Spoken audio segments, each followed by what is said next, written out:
Negeri ini masih berduka. Pandemi COVID-19 yang datangnya tidak terduga membuat semua langkah pemerintah seperti dikekang layaknya di penjara. Saat ini pasien COVID-19 di Indonesia sudah tembus 200.000 lebih pasien. Jumlah rumah sakit kian sesak, kapasitas kuburan pun mulai menipis, dan tenaga medis pun mulai kewalahan. Ekonomi Indonesia di kuartal 3 dipastikan akan masuk ke jurang resesi. Pertumbuhan ekonomi yang melambat, jumlah konsumsi rumah tangga yang menurun drastis, dan pandemi yang belum juga berakhir jadi penyebabnya. Analisa yang kita lihat di kuartal kedua, dan terutama aktivitas ekonomi, pemerintah Kementerian Keuangan memproyeksikan untuk tahun 2020, maka prediksi kita adalah pada proyeksi minus 1,1 hingga 0,2%. Lower end dari prediksi kita menunjukkan bahwa mungkin di kuartal ketiga kita mungkin masih mengalami negative growth, dan bahkan mungkin kuartal keempat juga masih dalam zona sedikit di bawah netral. Saat pandemi belum juga pergi, negeri ini masih saja disibukkan dengan persoalan regulasi yang ujung-ujungnya menghambat investasi. Padahal, investasi merupakan salah satu komponen terbesar yang mampu menggerek laju PDB ketika masih tertatih-tatih karena corona. Ketua Umum Himpunan Kawasan Industri Sani Iskandar menyebutkan kepastian hukum, sinkronisasi aturan, hubungan ketenagakerjaan, transparansi, dan kemudahan perizinan menjadi hal penting untuk mendorong masuknya investor ke Indonesia. Kalau yang namanya urusan terkait dengan masalah perizinan, ya, birokrasi itu tidak transparan, ya, kemudian waktunya juga tidak jelas kapan selesainya, ya, jumlah perizinannya juga terlalu banyak, ya, itu betul-betul memang membuat investor sangat tidak tertarik gitu ya. Oleh karena itu pemerintah pun mengeluarkan jurus Omnibus Law atau Rancangan Undang-Undang Cipta Kerja yang diklaim dapat menyederhanakan semua sengkarut regulasi dan birokrasi supaya negeri ini ramah investasi. Omnibus Law itu adalah salah satu cara menjawab tumpang tindihnya hukum. Karena Omnibus Law itu adalah satu undang-undang yang sekaligus mensinkronkan beberapa undang-undang. Meski begitu, Wakil Ketua Dewan Perwakilan Rakyat periode 2014 hingga 2019, Fahri Hamzah, menyebut Omnibus Law, Rancangan Undang-Undang Cipta Kerja usulan Presiden Joko Widodo, menunjukkan keinginan pemerintah mengikuti pola-pola yang dianut pemerintah China. Bahkan menurut Wakil Ketua Umum Partai Gelora yang juga mantan politisi Partai Keadilan Sejahtera ini menyebut RUU Omnibus Law berpotensi merampas hak rakyat dan berpotensi dibatalkan oleh Mahkamah Konstitusi. Benarkah demikian? Entahlah. Namun satu hal yang pasti, saat negara lain sudah mencari cara untuk keluar dari jurang resesi, kita masih saja berpolemik soal regulasi. Bahkan saat pandemi sekalipun.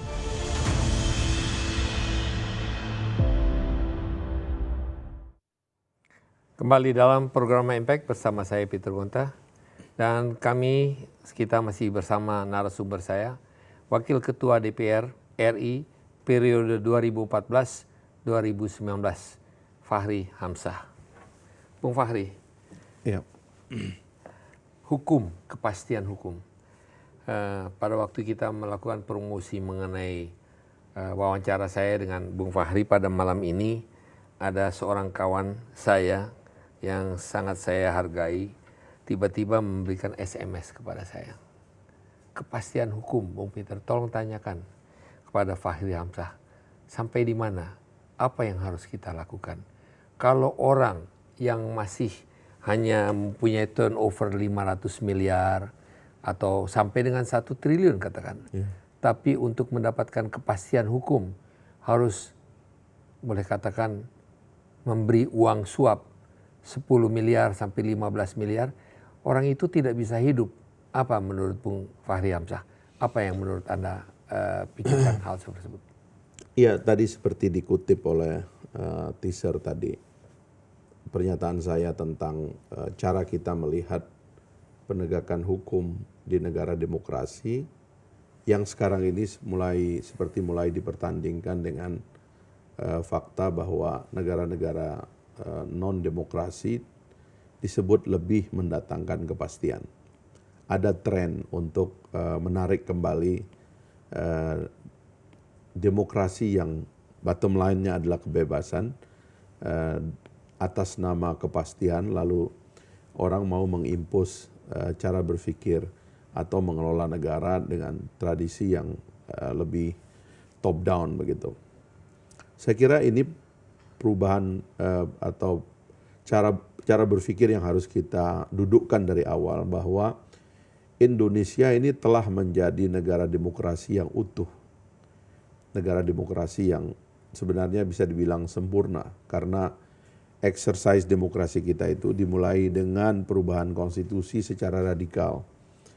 3 atau 4 gelombang amandemen konstitusi kita itu mengubah konstitusi yang lahir pada tanggal 18 Agustus 1945 menjadi konstitusi baru yang dari seluruh ketentuan yang ada, 88% adalah ketentuan baru. Jadi metode berpikirnya itu dari otoriter menjadi tradisi demokrasi. Salah satu yang paling penting dalam tradisi berpikir demokratis itu adalah inisiatif individual itu tunduk di bawah sistem, tunduk di bawah aturan. Jadi kepastian itu kita tidak berikan kepada manusia, tapi kepastian itu kita berikan kepada sistem.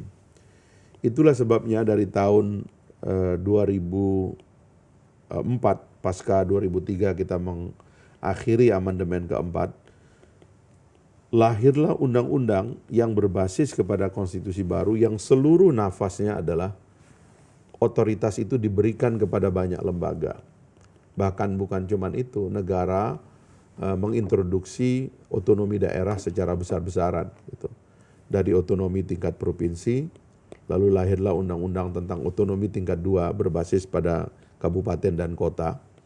Di akhir masa Pak SBY, lahir Undang-Undang nomor 6 tahun 2014, itu adalah undang-undang tentang desa. Jadi bahkan di konsepsi kita sekarang, kita bukan negara federal, tetapi kita sekarang menganut otonomi desa. Ketika pemerintah pusat mentransfer langsung uang kepada desa, yang disebut dengan dana desa itu, sehingga desa lebih mandiri di dalam mengelola dirinya. Jadi di atas desa itu ada kabupaten dan kota, di atas kabupaten kota ada provinsi. Jadi pemisahan kekuasaan itu dan penyebaran kewenangan itu tidak saja diberikan secara horizontal, tapi juga diberikan kepada secara vertikal.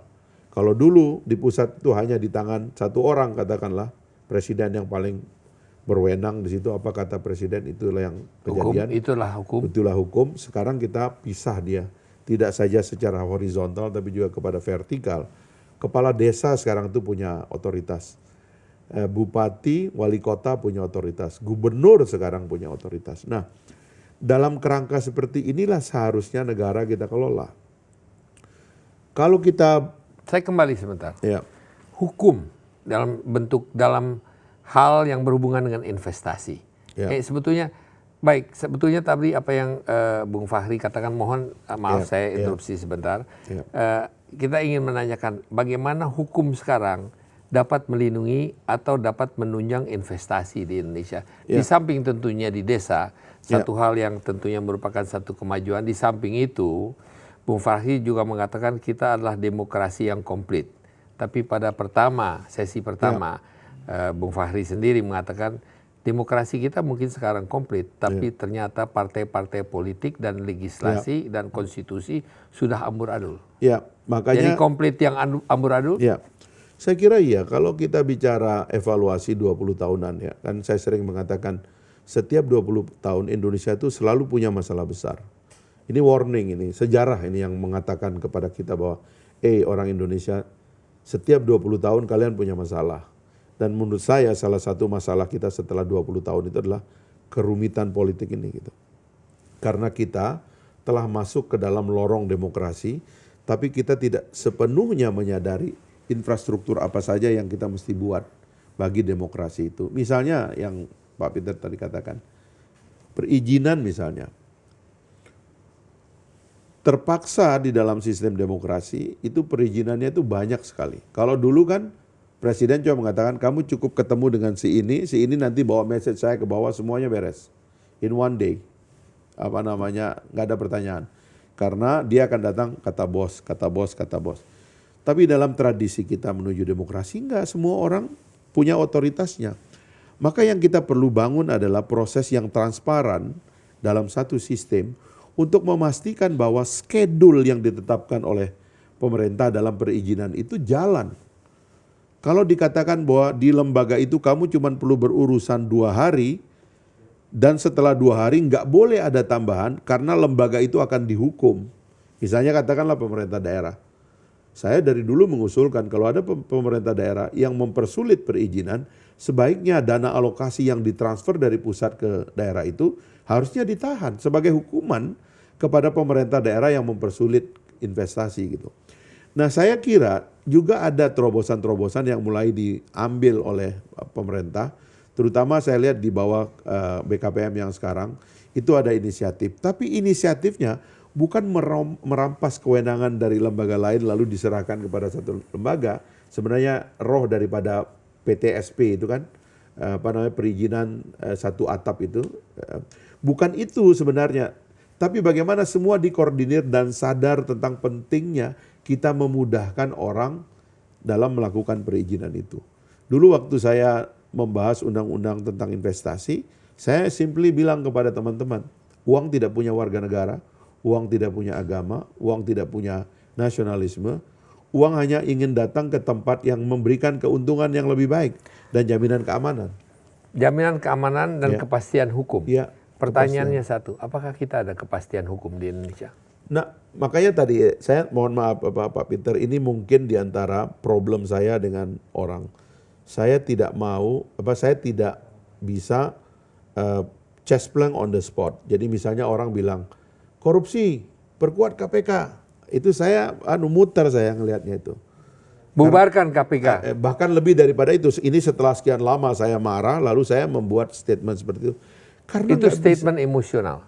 Bukan statement yang ansih memang. Itu untuk meng-attract pikiran orang bahwa no simple cure in democracy. Jadi nggak ada lagi yang terlalu sederhana. On the spot, enggak. Ada problem sistemiknya gitu loh. Nah, satu statement yang teaser aja. Ya, atau memang bermaksud untuk bubarkan KPK? Membangunkan orang. Sebenarnya kan kalau kita baca undang-undangnya sebenarnya juga KPK harus bubar.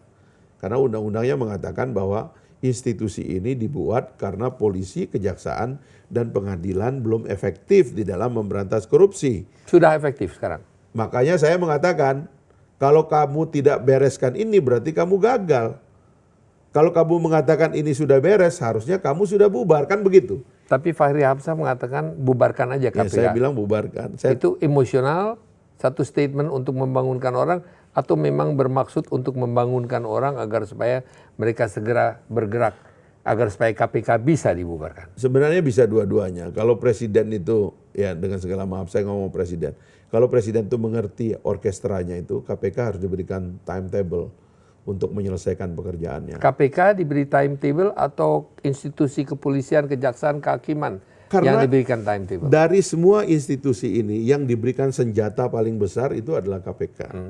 Karena dia punya senjata paling besar, maka sebenarnya dia lebih punya kewenangan untuk membereskan ini. Bereskan kejaksaan, ya. Bereskan kepolisian. Harusnya begitu. Bereskan Mahkamah Agung. Iya, harusnya begitu. Tapi itu tidak dia lakukan. Dia sibuk, ya, sehingga kemudian bubarin aja. Itu yang saya bilang, di kita ini ada problem dalam perencanaan, kita itu tiba masa tiba akal. Dalam implementasi kita itu menganggap sibuk itu sama dengan sukses. Di dalam evaluasi kita sering menganggap bahwa citra itu sama dengan performance. Kadang-kadang itu 3 hal yang saya lihat dalam planning, dalam implementing, dan dalam evaluation gitu. Nah, pemberantasan korupsi yang sibuk itu bukan sukses. Pemberantasan korupsi yang sukses adalah apabila kita makin percaya kepada polisi, makin percaya kepada jaksa dan pengadilan. Makin percaya sekarang? Ya itu yang tidak terjadi. Sekarang kalau tidak terjadi kan kita bisa bilang ini ada pekerjaan yang gagal. Jadi jangan KPK mengumumkan bahwa dia sukses terus-menerus, tapi ini tambah hancur.